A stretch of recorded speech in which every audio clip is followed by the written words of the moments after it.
Aging's a fact alignment. Old is a mindset, a really great description of our later years. High in perceived risk, high in actual risk. Once you get to 50, if you're not moving forward, you're going backwards. If you want to rock till you drop, here's the formula, right? You want to regularly engage in challenging, creative, and social activities that demand dynamic, deliberate play and take place in novel outdoor environments. From a de-stress, peak performance, aging, longevity, everything you want to play out. Deliberate play is really sort of a great way forward. But the most important one is, and this goes back to exactly sort of where you started, which is the old dog can't learn new tricks. If you're playful about it when you're older, you're going to learn much faster than if you're kind of leaning into it. What does it take to do the impossible? What does it take to level up your game like never before? What does it take for individuals, organizations, for even institutions to achieve paradigm shifting? Nothing is ever the same again, breakthroughs. Our mission is to decode the neurobiology of flow and cognitive peak performance. Access the minds of maverick scientists, groundbreaking innovators, and world-leading experts to understand what it takes to achieve ultimate human performance, so you can feel your best, perform your best, and accomplish your boldest goals. I'm your host, Rian Doris, and together with best-selling author Stephen Kotler, I present to you Flow Research Collective Radio.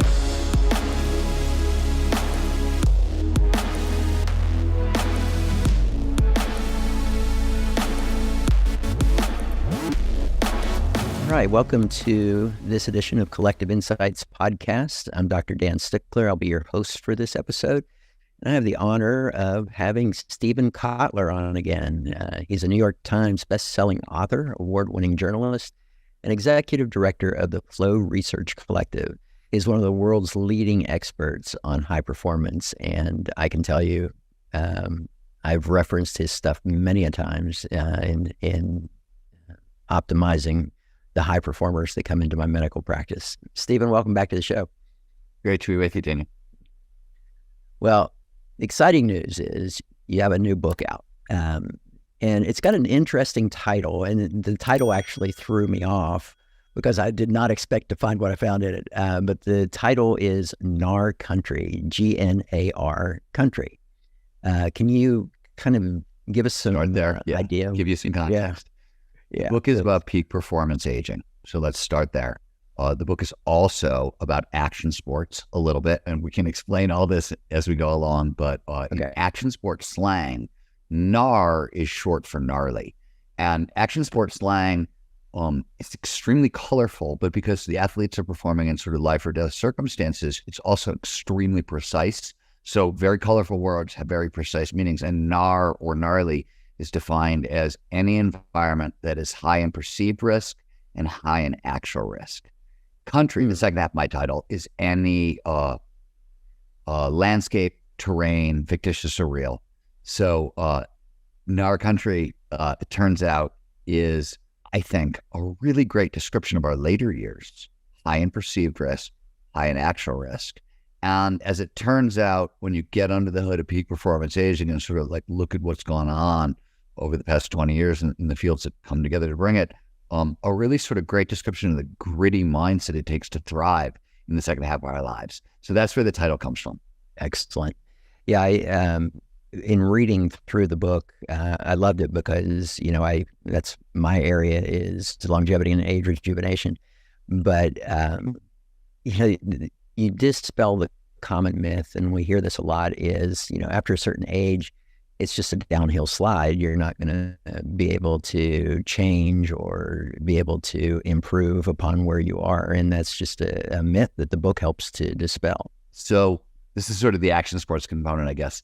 But, if you were raised in the 20th century for sure, possibly even in the 21st century, you grew up with the traditional theory of aging, which I like to call the long, slow rot theory, right? And it's the idea that all of our mental skills and all of our physical skills decline over time, and there's nothing we can do to stop the slide. And this theory actually sort of gets its start with Freud. He writes something in, I think, Beyond Psychotherapy in 1907 that sort of kicks off the long, slow rot theory, or kicks it into like high gear. And by like 1995, all we've done is prove Freud right in exacting detail. Like we know every single thing that's going to decline and how it's going to fall apart and when and all that stuff. And then starting in about 95, the data starts to change. And this is your field, my field, right? I'm a part of it. And I get involved in it for three reasons. One, personal experiments in regenerative medicine that I've sort of been running on my own self, my own body, my whole life. Flow science runs straight into peak performance aging because flow is one of the main engines of adult development. So it's how we develop successfully as adults. And that goes into how do we have, a successful second half of our lives. That's right there. And then I was running a hospice care sanctuary with my wife for dogs, which we've done for 20 years. And we specialize in like the worst of the worst. And we were using mostly lifestyle interventions. We would do some medical stuff along the way and getting world-class ridiculous results. We would take dogs with like late-stage heart disease and cancer who vets would say, oh yeah, don't get very attached to this guy's going to be dead in a month. And we get 5 more years of healthy lifespan and longevity, right? And, really active because we hike our dogs into the backcountry every day. So it's not just like 5 years hanging around in the house just chilling. They're doing 5 to 7 miles up and down mountains every day. And then in 95, we start to overturn this stuff. And now what we know is everything that we used to think declined over time. We now know it's all a use it or lose it skill. So if you never stop using these skills, you get to hang on to them, even advance them far later in life than anybody thought possible. And to boot, in our late 40s and early 50s, there are really profound and beneficial changes in how the brain processes information. And as a result, we gain access to whole new levels of intelligence, creativity, empathy, and wisdom that all really start to come online in our 40s and 50s. And these are significant kind of boosts. It's like a whole new cognitive superpowers. Like you look at the creativity stuff, it's not just that we get more creative, it's that divergent thinking starts to really come online. And if you've ever tried to train people in creativity, you can teach them almost anything, but trying to teach divergent thinking is really hard. And it starts to happen naturally in our 50s. So your point where we started with all this is the data, the old idea is you can't teach an old dog new tricks. And what the new data says is, hey, wait a minute. Old dogs are actually better at certain kinds of learning than the young dogs. So that there's a lot that's going on. And in our country, I ran a crazy action sport experiment to try to test this stuff. All this stuff was true in the lab. A couple of people had run some experiments in the wild that were interesting.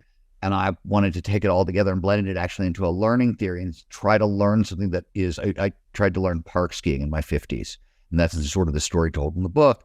Park skiing for 11 or 12 different reasons is supposed to be biologically impossible for anybody really over the age of 35 to try. And, once you get over like 40, 45, you move past like totally impossible into downright crazy, I was in my 50s. So, even really learning people who would hear about what I was trying to do were just like, you're out of your mind. You're crazy. This isn't possible. And it was remarkably possible, not just possible for me. We ran the experiment with a bunch of other people using the same techniques, and it was possible for a lot of people.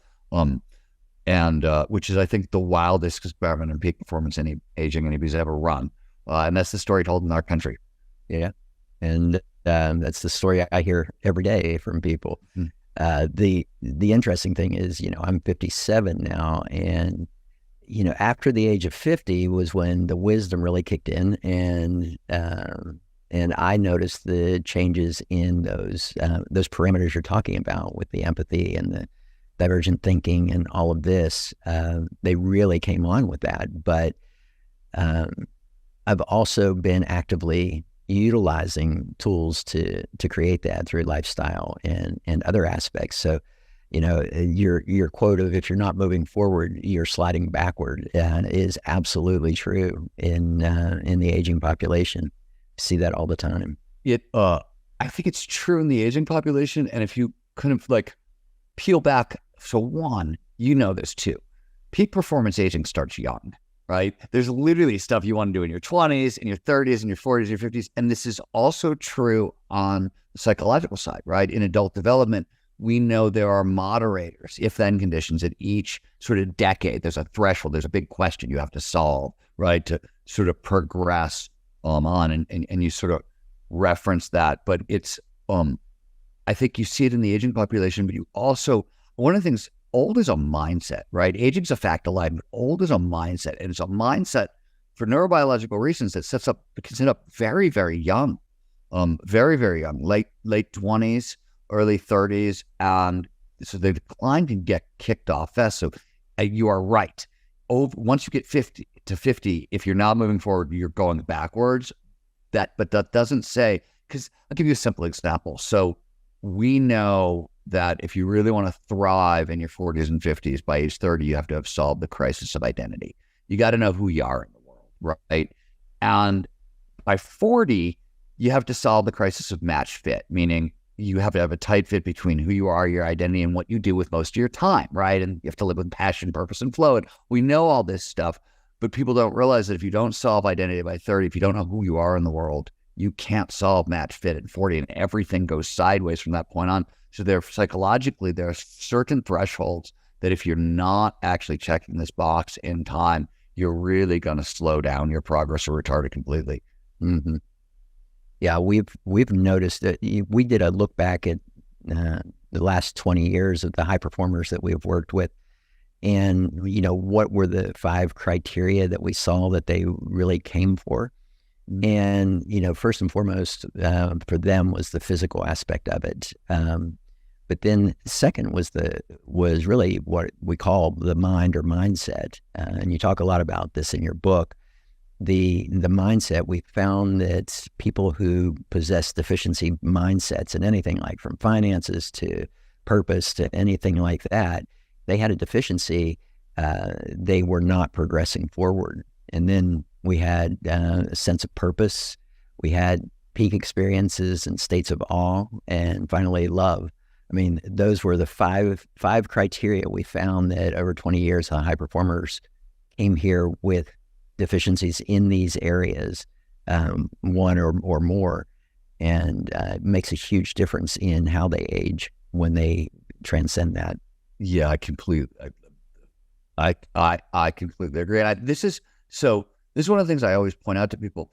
There's a whole bunch of really interesting stuff going on in longevity science and regenerative medicine right now. It's phenomenal. It's super interesting.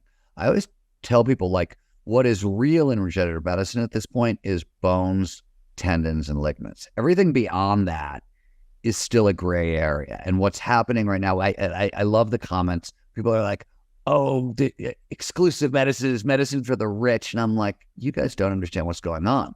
I said, there's 2 things going on that it's totally insane. One, none of it, we've got 6 years of data that say if you want to live a long time, it's psychological, like mindset interventions, right, that get you the farthest. And we can talk more about that in half a second, but I want to make this point.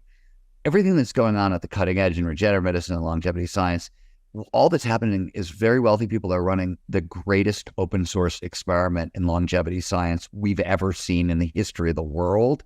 And does it work? Historically, as you know, regenerative medicine bats about 10% right, 90% wrong. So I'm assuming we're getting better, right? So let's say it's going to be 25% right, which would be an amazing batting average for like cutting edge medicine, I have to say. But let's say it's really gotten that. We're still, like, most of what's going on is going to be wrong in 20, 30 years where we actually figure out what was right, what was wrong. But what do we know? What do we have 60 years of data that's overwhelming about is the psychological interventions that are, one, completely democratized because they're available to all. You just gave your list of kind of what you've seen in athletes. If you look at the data, if you look at the 4,000 papers that I read and are footnoted in the book, and the stuff I read in the experiment, what you see, if you want to rock till you drop, here's the formula, right? And listen for the comparisons to how many things are in your stuff that overlays on it. You want to regularly engage in challenging, creative, and social activities that demand dynamic movement. And that's dynamic is a shorthand for strength, stamina, dexterity, or agility, balance, and flexibility all at once. So action sports are dynamic activities. Badminton is a dynamic activity because it's using all these things. Dynamic activities that demand deliberate play and take place in novel outdoor environments. That's peak performance aging, like in a complete sentence, with 60 years of data. And there's nothing in there that's like a substance or an expensive technology or like it's available to So all of us, and those are the big levers. I'm not saying that I play with all the regenerative medicine stuff too, and I love it, but it's experimental, and it's I think it's small potatoes in comparison to mindset. There's 60 years of data that says if you have a positive mindset towards aging, my best years are ahead of me, and I'm excited about the second half of my life. It translates to 8 years of healthy longevity.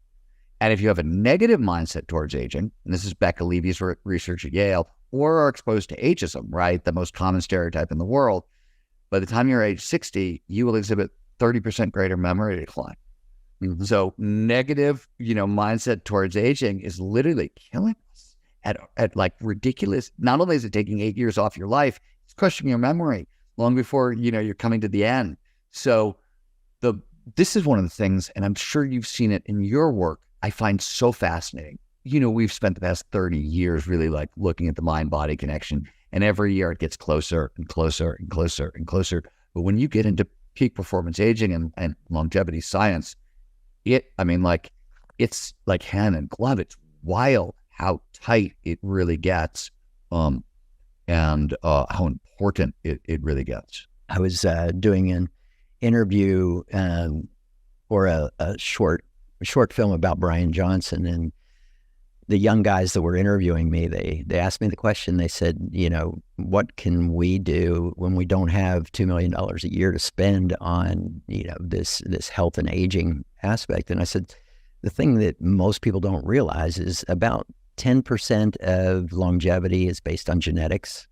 You have another 15 to 20% that can be from medical discoveries and medical advancements, but 70% is lifestyle. And that's 70% of healthy aging comes down to lifestyle. And that tends to blow people away, which really surprises me because, we've known this one for a long time and it just doesn't stick very well. You've seen people they love pills and like technology. They like the whiz bang and they like the easy. And it's unfortunate also because if you look at the stuff that like peak performance aging really like the whole long list, it's fun. Like everything on my list is like a colossal amount of fun, right? So it's really funny. They want the quick fix, which doesn't really work, or as you pointed out, is going to work. I think with the way you said, it's only 15%, but I think the real sentence there is it's 15% of the time. If you have the right genetics for the particular discovery that we're talking about, is often the case. So, I don't know what that is, why that is, but we see it again and again and again. Well, and with epigenetics, we're seeing the evidence of all of this. We see how gene expressions change. Over 7,000 genes alter expression by 6 months of regular exercise, meditation, all of these things. Even the thing like ApoE4s, people are really worried about that right now. But what they don't realize is that an ApoE4 risk for Alzheimer's development, if you're a carrier of that, you can implement lifestyle changes that will result in a normal risk. One of the things that I talk a lot about, because flow is so tightly linked to this. So in flow, one of the things that happens is we learn new skills, right? Flow is, in fact, one of the arguments for what is flow from an evolutionary perspective is it's an internal signal of mastery.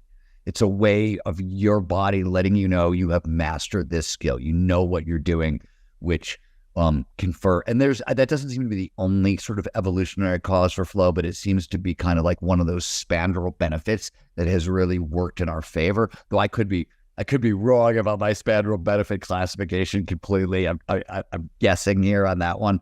But so on the other side of flow state, wisdom increases and mastery increases. Mm-hmm. What do we know about staving off Alzheimer's and dementia, no matter what your genetics is? You want to build up cognitive reserve. How do you build up cognitive reserve?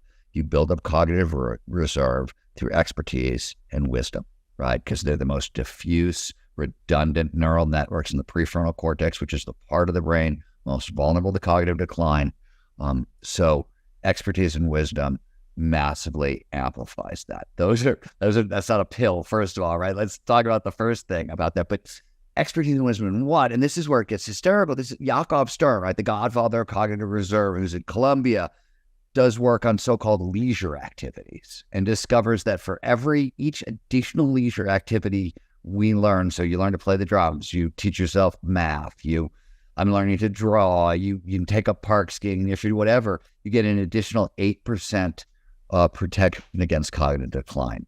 So that when we talk about like lifelong learning as really important for staving off Alzheimer's and dementia, et cetera, we've got we know what you get from each leisure activity. We know they stack, and it goes on and on. And one of the reasons I stressed dynamic motion and novel outdoor environments. So part of the formula I gave you, dynamic motion. So when we move dynamically, and you probably know this, it stimulates. So dynamic motion is I have to use strength and coordination at the same time, right?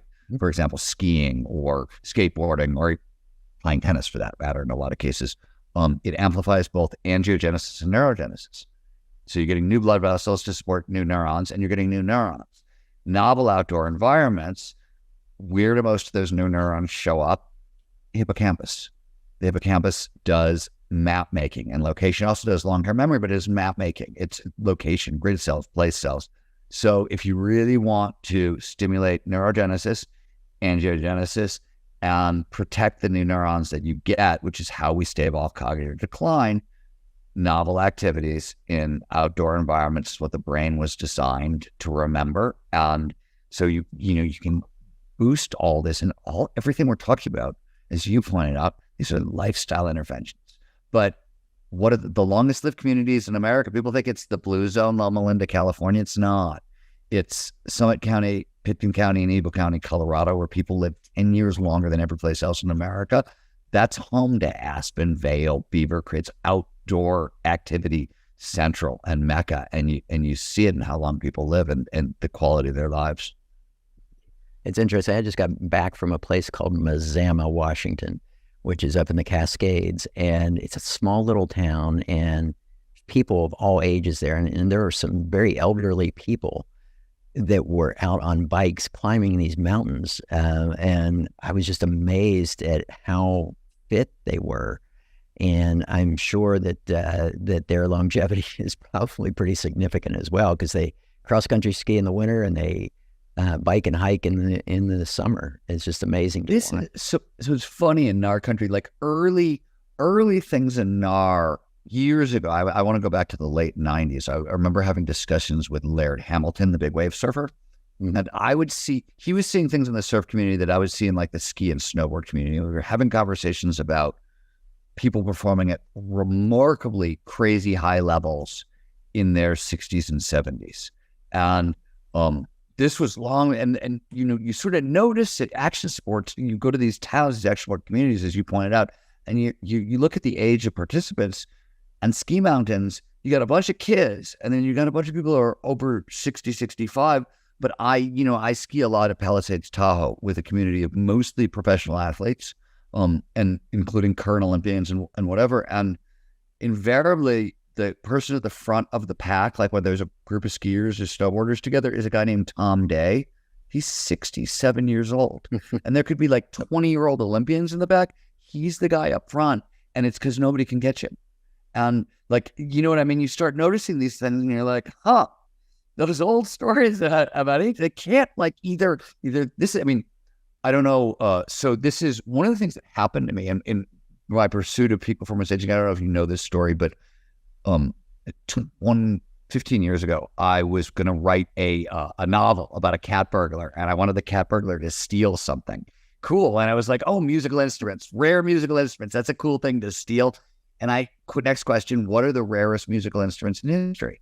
And I started digging, and it turns out Antonio Stradivarius, one instrument maker out of billions, owns the record for like half of the most priceless instruments in history have been made by this one person, which is just bizarre. Could you imagine if like half of the most important paintings or books were written by one person? It's really weird. So it just caught my attention as like, what a weird detail. Let's learn more about Stradivarius, but never really paid attention to. And then I learned that he crafted two of his most famous and priceless instruments when he was 92 years old. So one, this is in the 1600s, right? So like before the advent of modern medicine. And two, that was the big change when I went, wait a minute, either everything I've been told about aging is wrong, because there's no way a 92-year-old man can make two of the most priceless instruments in history if fast twitch muscle response declines over time, if fine motor performance declines over time, if cognitive performance, right, on and on and on.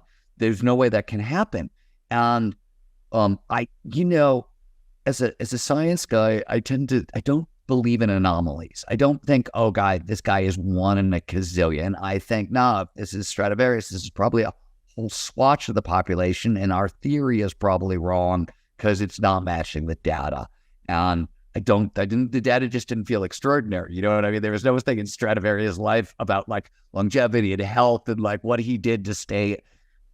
And, what he did do is he never stopped making musical instruments, use it or lose it skills. He made over 1,000 instruments in his lifetime, which is incredible considering, he had no modern instrumentation whatsoever to make any of it.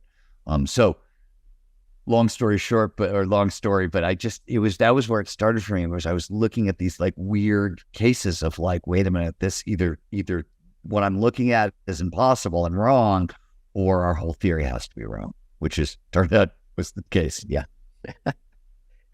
There's a question that comes up for me, because this is kind of what I've observed, and this is all anecdotal, and it seems like you're in the same state as I am, but our community, we tend to hang out with all age groups. So in our close community, we have from 24 to 75-year-olds, very diverse backgrounds, but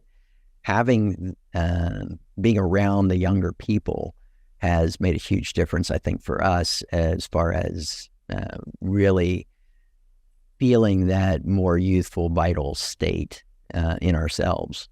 Have you seen anything or any research on that? Yeah, so there's actually a ton here. So let's just start with, what do we know? The healthiest societies where people age the best have cross-generational friendships. It's one of the founding. So we know, right? You hear a lot about the importance of a robust social life over time. That, by the way, right? You want to talk about another psychological intervention? 7 years to your life to maintain a robust social life. This is really interesting, by the way. If you're morbidly obese, smoke cigarettes, are an introvert with a bad mindset towards aging, and you want to live a long time, if you change your mindset and make some friends, you're going to live longer than if you lose weight or quit smoking. It's amazing. And nobody talks about that, but like well known, right? Really well known. And, but when you dig into the social stuff, a couple things are really clear. One, at the heart of every society where people really thrive, all the blue zone communities have this, by the way, in Dan Buettner's research, and in many other places, they have cross-generational friendships. It's really important. And we can talk. When I'm done saying what I'm about to say, ask me about risk aversion, and I'll talk about why, right? But really important. The other thing that is you see, and this is something people talk less about, but it shows up again and again in the research. If you want to sort of thrive in the second half of your life, you need to make replacement friends. So and a lot of people tend to form friends in their age group and not younger. And this is really, really common. And what happens is, if you are successful with your approach to longevity and healthy aging and that sort of stuff, you can find yourself the last person standing. And like, it sounds like one of these really extreme statements. There's 2 people in my life. I have a friend who will go unnamed, who is literally one of the most famous thinkers from the 20th century. And he's part of sort of those group of thinkers in the 1970s who thought in a very big picture, holistic, weird way and literally all of his, I call him up and I'll be like, oh, Stephen, it's so great to talk to you. Nobody's called me in a month. And he's not kidding. And all of his friends have died. So it's not only like he didn't make replacement friends, there's nobody left on the planet who thinks like him. He thinks like this sort of elite critic, the Marshall McLuhans of the world, right? He was part of that group of people, and they're all dead. He's the last one who's left, and it's just wild. He didn't make replacement friends along the way. And so they really, really stress it. By the way, the CEO of the Flow Research Collective is 30 years younger than me. My chief of staff is 20 years younger than me.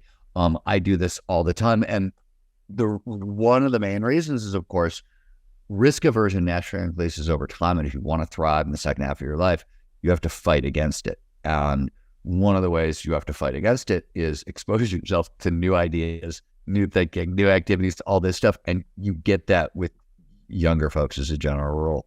So healthy on a billion different levels. Yeah, so let's go into this. That billion, by the way, that's anecdote. That's not science. Yeah. So how about this risk aversion? So go into it. This is interesting. It's got there's some geeky stuff with it too. So risk aversion increases over time, and which is pretty well known. It's not true across the boards. Social risk aversion does not, right? You get to be at like 60 and you know, like, give a fuck what anybody thinks, and you're like willing to walk up and say hello to anybody. So that sort of goes away. And if you work with money, if you work in the markets or that sort of thing, financial risk tends to, does not decline. But if you're unfamiliar with money and you're worried about retirement, financial risk obviously starts to spike. All other kind of risk declines over time. This is problematic for a lot of different reasons. So fear, risk aversion, which is essentially fear, it's hiring. Risk aversion is a polite way of saying you've got more anxiety about more stuff, right? That's all we're talking about. So there's a huge, as you know, there's a huge penalty there. From an aging perspective, right? 9 known causes of aging. What do they have in common? Stress and inflammation. It's the only thing. So anything that fights inflammation, anti-aging tool. Anything that increases inflammation, stress, anxiety, is aging you.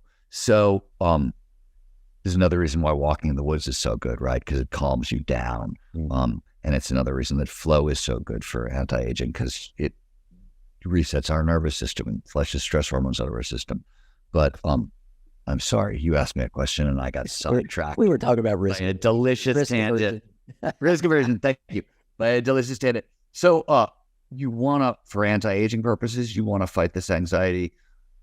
Also, because underneath the hood of anxiety, one of the main things you get is norepinephrine. And when norepinephrine levels get higher, you block learning. So if we know lifelong learning is how we stave off cognitive decline, you got to be really careful with like stress levels, because you can end up blocking learning and you can end up blocking creativity, which all of these things have really significant consequences in the second half of our life. And some of it is interesting because some of it is, they've been trying to figure out why does risk aversion increase over time. And there's a bunch of different sort of psychological reasons. And then there's a decline in white matter, especially in the temporal lobes, right? And what happens is processing speed slows down and your brain goes, oh, you're not quite as quick as you were. So let's be a little cautious, right? Now, it turns out, I don't know if you've had my colleague, Dr. Adam Ghazali on the program, but if you know Adam's work, then you know that processing speed is trainable over time, right? It's one of those things that's trainable. And here's the cool thing. This is really neat, and you probably know this as well, but one of the cutting edge things going on is the relationship between bone health and brain health. And bone density decreases over time. We're getting really better at sort of fighting that. But one of the things that happens is most people just don't realize that the bones are the mineral factory for the body. And then it includes things like, where does the calcium that your brain runs on come from? It passes the blood-brain barrier, and a lot of it comes from your bones. So as that declines over time, that appears to be one of the things that impacts processing speed.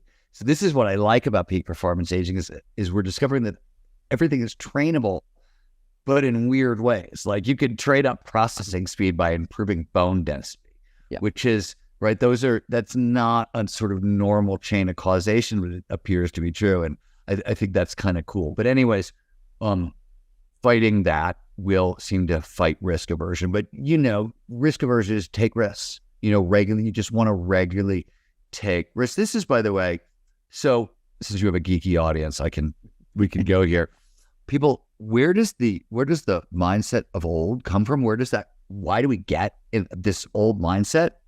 It's because when we're younger, we are predominantly addicted, being driven emotionally by the seeking system, which is predominantly underpinned by dopamine and norepinephrine. which are wildly fun. Neurochemicals, you cocktail them together, you get romantic love, everybody's favorite feeling on earth, right? It's a very addictive high.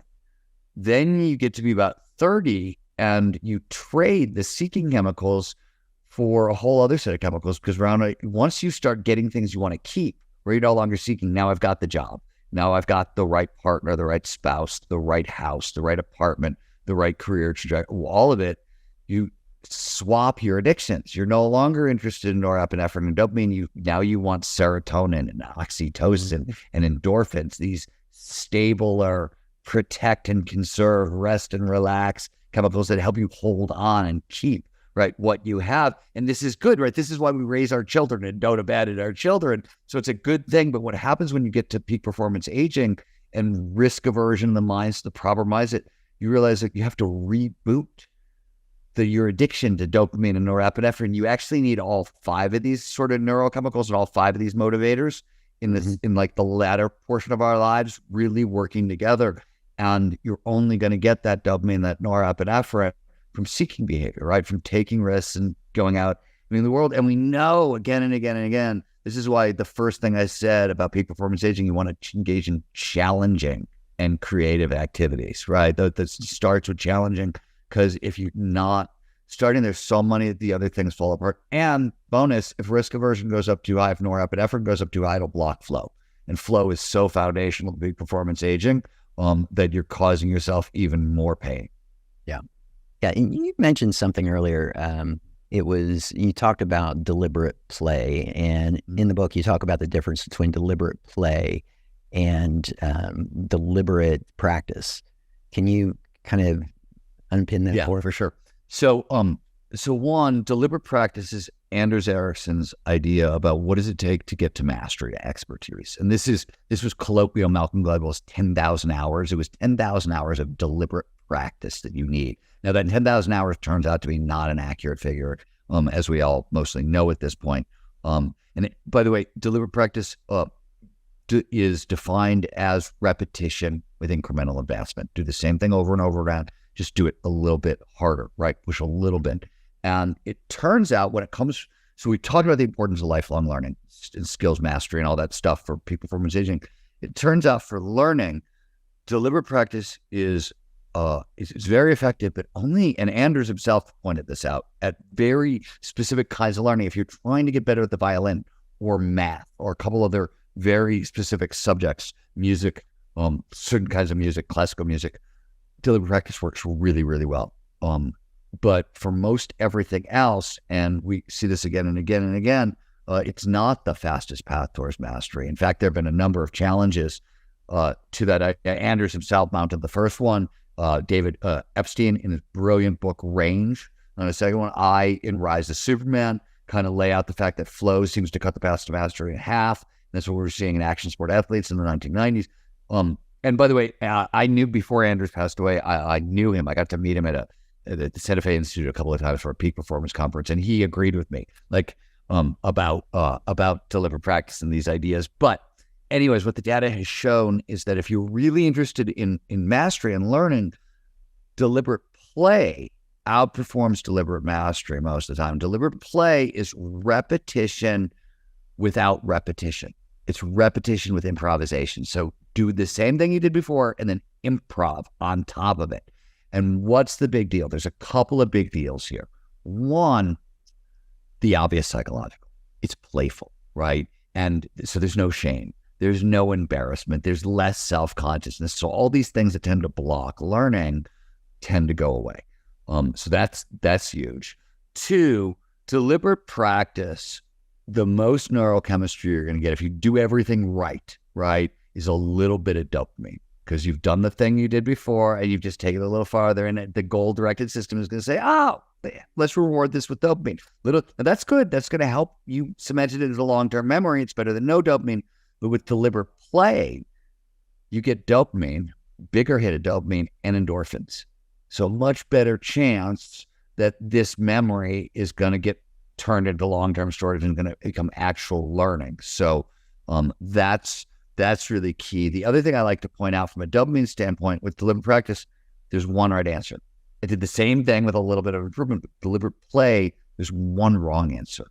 It's only I did the same thing I did last time. Every other answer, right, 360 degrees around the problem is a correct answer. You're learning, you're gaining information, and you're rewarded neurochemically, which is why play outperforms everything else as a learning tool. And then there's 7 or 8 other psychological, cognitive, neurobiological health and wellness benefits of play that are downstream of that. So from a de-stress, peak performance, aging, longevity, everything you want to play out, deliberate play is really sort of a great way forward. But the most important one is, and this goes back to exactly sort of where you started, which is the old dog can't learn new tricks. One of the reasons and why they thought me learning to park ski was impossible is because we hear about this motor learning performance window that's open in childhood. Don't become a ballerina after 18. Don't become a, right? And it's because this motor learning window slams shut. And like a lot of these truisms, it's only sort of true, right? And it does, there's a window and it does sort of slam shut. But what really changes isn't the brain's ability to learn difficult physical activities. It's that we stop learning like we did when we were kids. We play as kids. As adults, we get really, really serious about our learning. And as a result, a lot of things shift. And that's a lot of what we thought was that motor performance window is actually no, it's how we approach learning itself. And if you sort of reboot what kids do naturally, you can reboot a lot of the same learning processes. Not entirely. There's some, as you know, right? There's parts of that. There are kind of neuroplastic changes that are going to happen, and things are going to be a little trickier. But it's a lot. Same thing for learning a language, right? If you're playful about it, when you're older, you're going to learn much faster, and than if you're kind of leaning into it. I think we're seeing a lot of rethinking of developmental windows now in many areas. I know I just got back last week from the Psychedelic Sciences conference in Denver, and there were like 12,000 people there. It was amazing. Yeah, I heard it was huge. Yeah. I heard it was amazing. Gull Dolan, who I've spoken with before about this, she presented a topic, her research on MDMA. She researches it at Hopkins, and she found that the social reward and social developmental window, which closes during kind of late teen years, can be reopened for roughly a 2-week period after a single dose of MDMA. And well, didn't they? I don't know where they did the work, but they found with ibogaine, the neuroplastic, they cut the experiment down. The window hadn't shut. They actually ran out of funding or something. I need to look into this. I just heard this story and I'd never heard it before. And I was like, is this real? That the window stayed open so long they ran out of funding before it actually shut down, which is kind of amazing. These psychedelics are creating all new possibilities for people. But what I was getting at is too that even though that was MDMA opening that, it just shows that we can reopen these windows, and lifestyle is another way that we can actually create these opportunities. It's and they really are sort of opportunities, right? Like that's sort of really I back into this for half a second, and when I wrote Bold, I spent a lot of time, running around the country giving the world giving speeches and talking to CEOs. And I do more of this work at the Flow Research Collective. I'm sure you do too. And invariably, in my experience, when CEOs get to talk to folks like us, one of the things you talk a lot about hiring and training, right? How do you hire for peak performance? How do you train for peak performance? And I would, and I'm sure you do this too, my first question whenever I'm in this conversation was, well, what exactly do you want? Because those are pretty broad categories. Like, what exactly are you looking for? And so for years, I would hear the same 2 things over and over. I want the following 2 things of my employees more than anything else. And I've come to think of these as like the mantras of the 21st century business.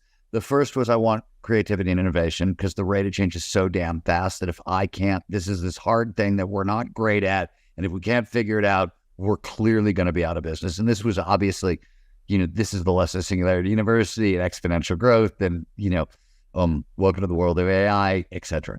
The second thing I heard is was actually surprising, is that I see people, what they really said to me is they want empathetic employees. Because, and it was three reasons. One, all the psychological safety stuff, right? That was starting to come to the fore, and people realized that if employees didn't feel psychologically safe, they weren't going to perform well. Forget about like happiness and well-being and thriving, like you were just crushing it, and you can't have any psychological safety without empathy. But the more important point was that I think Jeff Bezos sort of like declared that the mantra of the 21st century business is customer-centric thinking. And if you don't have empathetic employees, nobody can think like your customers at all, like period.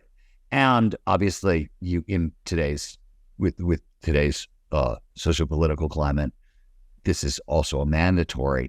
But the point was, we talked earlier about what happens to changes in the brain in the second half of our life.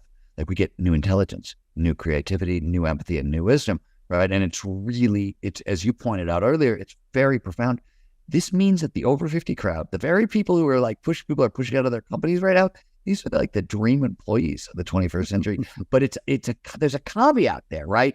Because it's not every over 50-year-old. It's well trained. Because if you haven't, first of all, risk aversion. Here's like, if you have norepinephrine in your system, for example, right? You haven't trained up risk aversion, you'll never get the heightened creativity, because norepinephrine literally, divergent thinking, which is what you get in your 50s, that comes out mainly out of the anterior cingulate cortex, which finds far-flung connections, right? And it does this based on how much or how little norepinephrine is in that part of the brain at any one time.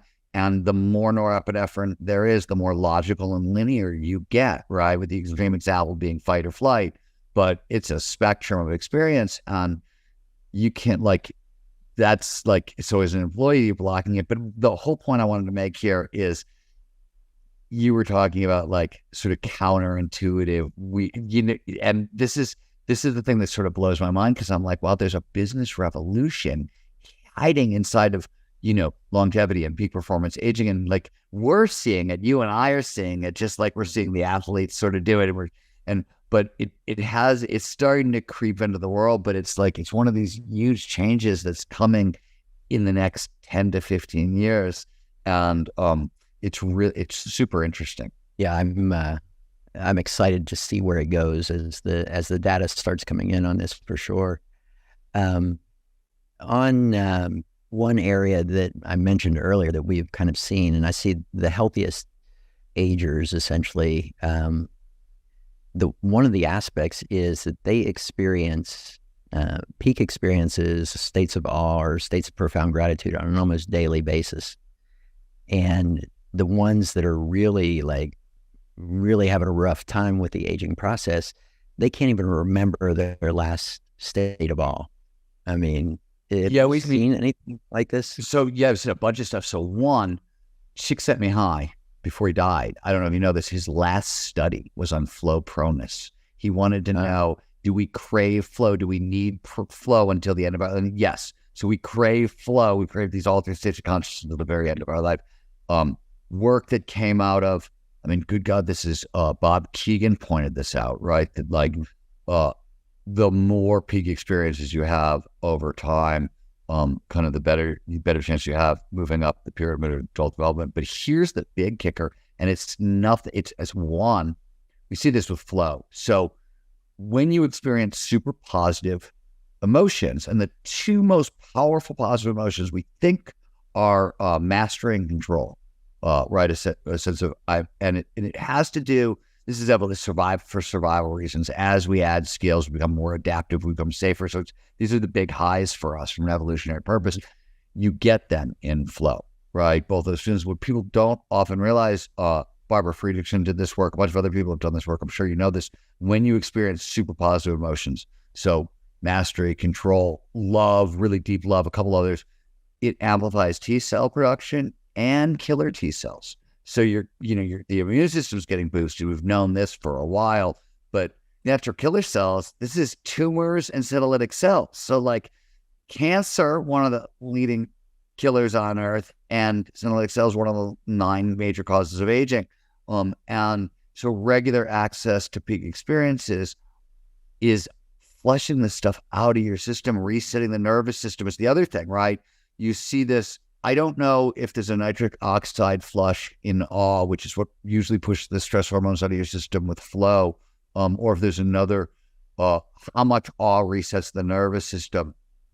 And one, gratitude is a no-brainer because it calms you down as a de-stressor. We did some really cool work with Glenn Fox at USC, who's one of the best neurobiologists on gratitude. And we worked on gratitude and we flow, and we found that people with regular gratitude practices tend to be more flow prone. So there's a direct link between gratitude and more peak experiences as well. I would not be surprised if, what you mentioned, the same thing shows up with awe. That would not surprise me either. So, we're seeing the neuroimmunology of like, why is this happening? Why are peak experiences so important? And the other thing is we're getting better and better at generating those peak experiences. I'm really interested in sort of like combinatory therapies for longevity science in terms of like thinking about altered states, for example, like what is the best combination of like microflow, macroflow, awe, maybe psychedelic experiences, maybe meditative, like what is that? One of the things that I'm really excited about AI for and ChatGPT is this exact kind of help solving combinatory therapy questions, because the variables are infinite, I think. Yeah. And I think I think everybody's going to be very, very individual here, and I think that's an AI. That's an AI problem, or it's a smarter than Steven problem, one way or the other. Yeah, you mentioned the Barbara Erickson's study, and it reminded me. I remember when she worked with Steve Cole out of UCLA, I believe, and they studied happiness, and the people who were eudaimonically happy had an improvement in their immune systems, whereas people who were hedonically happy actually had a suppressed immune system when they looked at it. That's interesting. Yeah. That's not entirely surprising. That's interesting. What's weird about that is that sort of tells you that it's not just the dopamine, right? We're not just looking at sort of like clear reward chemicals. That there's something much more complicated going on, which I think is true. Anyways, but that's cool. I like that. I love that study. So before we go, I want to get into tell us about what kind of exciting research you got coming up. So fun stuff. So we published a piece. On the first few seconds of flow, an article for Neuroscience about behavior reviews. I think 3 or 4 months ago that looked at the kind of neurobiology and neurodynamics, so a systems neuroscience approach to what happens in the brain as we transition into flow. We just did the exact same thing for intuition. It's a neurobiology and neurodynamics accounts with many of the same. Scott Kelso is on the paper as well, and some other folks are working on that with us. We are just starting some research on the intersection between flow and intuition. This has been worked on before, but we're trying to figure out. We know anecdotally that intuition is louder in flow, clearer in flow, and maybe anecdotally at least more accurate in flow. And the question is why. And we have some ideas, and there's some cool stuff going on. So we're working on that. We've got a bunch of papers that are about to come out. One on caffeine and flow. And short answer is like, if you're looking for a cheap flow hack, coffee is your friend. Not that this is surprising. Anyone flow follows focus, and all the flow triggers drive focus, and coffee does a lot of different things, or caffeine does a lot of different things, but it certainly drives focus. Though obviously you can overdose. There's too much caffeine, and then it's going to keep you out of flow. But like, that's the long story short. We also we are at the front end of studies about pain in the gym, really, which is where we're working, and we're tolerance for pain and mindset and the neurobiology of tolerance. This is going to move towards some flow and pain studies and some stuff like that. But we're really I like to start with really basic science and sort of work my way forward to the complicated stuff. So we have some stuff there. You have some good examples of that in your book. Yeah, we are. We're working, we actually this is cool, with a couple other neuroscientists. We're working on a Springer textbook on performance neuroscience. It's going to be the first textbook anybody's written on performance neuroscience. So I'm working on that as well. Wow. That's really exciting. And I think there's 3 or 4 other studies that are ongoing that the coolest study, what I'm really looking forward to, this is with Adam Ghazali's lab at UCSF, a couple other people, Jump, which is a base jumping simulation. And it's a sort of an experiential, which with VR helmets, but it's actually simulation so that you jump and there's a crane so you float and there's blah, blah. It's as realistic as anything we've ever seen. And we think, most of the experimental paradigms for testing flow are, I've got a video game and we think it's putting people into flow. And I'm always looking at that. I'm like, well, if you like video games, it is. But like, if you don't play video games, that's not a very flowing, you know what I mean? And there's other people who are like, there's some studies where they like use math problems to get people into flow. And I'm like, arithmetic problems. Like, I know mathematicians who are literally professional mathematicians who can't get into flow doing arithmetic. So like, what are you doing with some of these paradigms? So we're really excited about that. And it's, we're tracking like 7 or 8 neurophysiological markers in that study, including one of the cool things about the first few seconds of flow paper is, as I said, we found 2 or 3 or 4 actual different neural markers for flow state onset that people hadn't found before. And so we get to try to hammer on those and figure out, what's real. I'm sure a couple of them are real, and I'm sure a couple of them are just like make believe or not quite right or something along those lines. So we're going to get to hammer on that stuff starting in the fall. And then we've got a whole new flow and AI center as well. Right. So we're doing a whole bunch of stuff with AI. Yeah, it sounds like you're like me. I just love coming into work. Do we call it work? It hasn't been work for a really long time. No, it's play for me, for sure. Well, it's been a real pleasure to speak with you again, Stephen. And, everybody out there, go out and get Gnar Country. You will enjoy the read for sure. You might have a couple of awe moments in it as well. So thank you. Well, thank you, sir. It was fun hanging out with you again. I appreciate you. If what you've heard on Flow Research Collective Radio has been helpful, please consider doing us a solid and leaving us a review on Apple Podcasts, Spotify, or wherever you are listening to this. Reviews help us connect to a wider audience so we can get these peak performance principles out to more people.